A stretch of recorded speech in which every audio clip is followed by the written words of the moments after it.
Welcome back to my channel success tutorial home. আবারও একটি নতুন ভিডিও নিয়ে আপনাদের কাছে হাজির হয়েছে। আজকের বিষয়টি খুব গুরুত্বপূর্ণ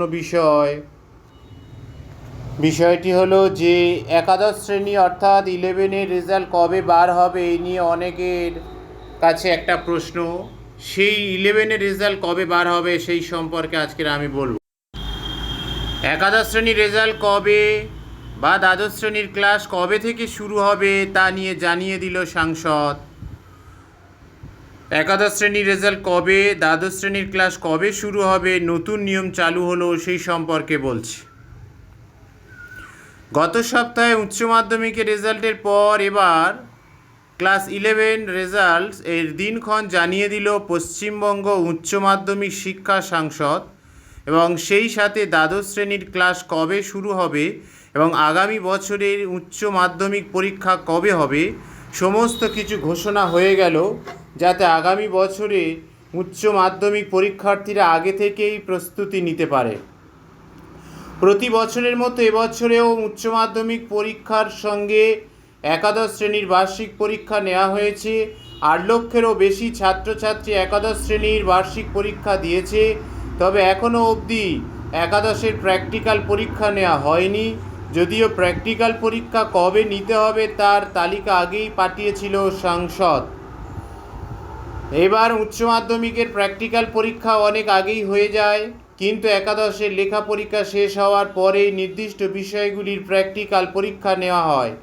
উল্লেখ্য, এবারের উচ্চ মাধ্যমিকের মতো একাদশের বার্ষিক পরীক্ষা হোম সেন্টারে হয়ে থাকে প্রতি বছর।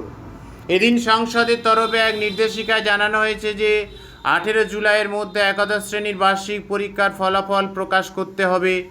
স্কুলগুলিকে এমনটাই জানালো উচ্চ মাধ্যমিক শিক্ষা সংসদ। আরও 11 জুলাইয়ের মধ্যে একাদশ শ্রেণীর প্র্যাকটিক্যাল পরীক্ষার শেষ করতেই হবে। তবে শুধু পরীক্ষার ফল প্রকাশ নয়, একাদশ শ্রেণীর বার্ষিক পরীক্ষায় প্রত্যেক ছাত্রছাত্রীদের প্রাপ্ত নম্বরও সংসদে পাঠাতে হবে, এমনটাও জানানো হয়েছে নির্দেশিকায়। স্কুলগুলিকে ঠিক কিভাবে একাদশ শ্রেণীর বার্ষিক পরীক্ষার ফলাফল পাঠাতে হবে তার জন্য একটা নির্দিষ্ট ফরম্যাট দিয়ে দেওয়া হয়েছে সংসদের পক্ষ থেকে। সেটি পূরণ করে স্কুলগুলিকে পাঠাতে হবে। 29 জুলাইয়ের মধ্যে সব কিছু সম্পূর্ণ করে পাঠাতে হবে।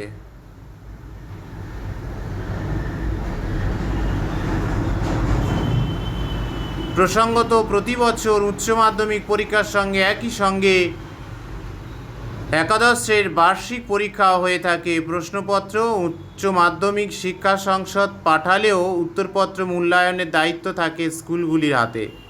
সেক্ষেত্রে ফল প্রকাশও সময়সীমার মধ্যে করা যায়। তবে এবছর অনেক আগে গরমের ছুটির ঘোষণা হওয়ার মতো প্র্যাকটিক্যাল পরীক্ষা নেওয়া যায়নি। প্রসঙ্গত, সোমবার আবারও গরমের ছুটি বাড়ানোর সিদ্ধান্ত নিয়েছে রাজ্যের স্কুল শিক্ষা দপ্তর। 26শে জুন পর্যন্ত বাড়ছে গরমের ছুটি, নির্দেশিকায় জারি করেছে স্কুল শিক্ষা দপ্তর। সেক্ষেত্রে তারপর যত তাড়াতাড়ি সম্ভব দ্বাদশ শ্রেণীর ক্লাস শুরু করার তৎপরতা করবে রাজ্য স্কুল শিক্ষা দপ্তর। তার জন্য সবার আগে একাদশ শ্রেণীর বার্ষিক পরীক্ষার ফলাফল প্রকাশ করা এই মুহূর্তে প্রয়োজনীয়।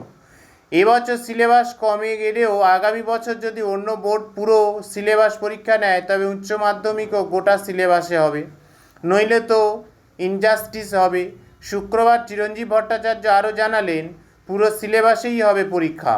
এছাড়া এবছর থেকে ভোকেশনাল বিভাগের ক্ষেত্রে আরও 4টি নতুন বিষয় যোগ করা হয়েছে বলেও জানিয়েছেন তিনি। এছাড়া আগামী বছর পরের বার অর্থাৎ 2023 সালের উচ্চ মাধ্যমিকের দিনক্ষণ ঘোষণা করে দেওয়া হলো। পরীক্ষা শুরু হবে 14 মার্চ, শেষ হবে 27শে মার্চ। উল্লেখ্য, উচ্চ মাধ্যমিক শিক্ষা সংসদের তরফে একাদশ শ্রেণীতে ছাত্রছাত্রীদের ভর্তি নিয়ে নির্দেশিকা জারি হয়েছে। ইতিমধ্যে রাজ্য জুড়ে স্কুলে শুরু হয়েছে একাদশ শ্রেণীর ভর্তির প্রক্রিয়া। পাশাপাশি উচ্চ মাধ্যমিক পরীক্ষায় ফেল করা ছাত্রছাত্রীরা পাশ করানোর দাবিতে বিকাশ ভবনে, বিদ্যাসাগর ভবনে একাধিক জায়গায় বিক্ষোভ শুরু করেছে। সংসদের তরফে বলা হয়েছে, মাধ্যমিকের তুলনায় উচ্চ মাধ্যমিকের পাশের হার বেশি, আর পাস ফেল থাকলে কেউ না কেউ তো ফেল করবেই, তবে এই বিষয় নিয়ে স্কুলের তরফে বিষয়টি সংসদে জানানো হয়েছে। থ্যাংক ইউ ভিডিওটি দেখার জন্য।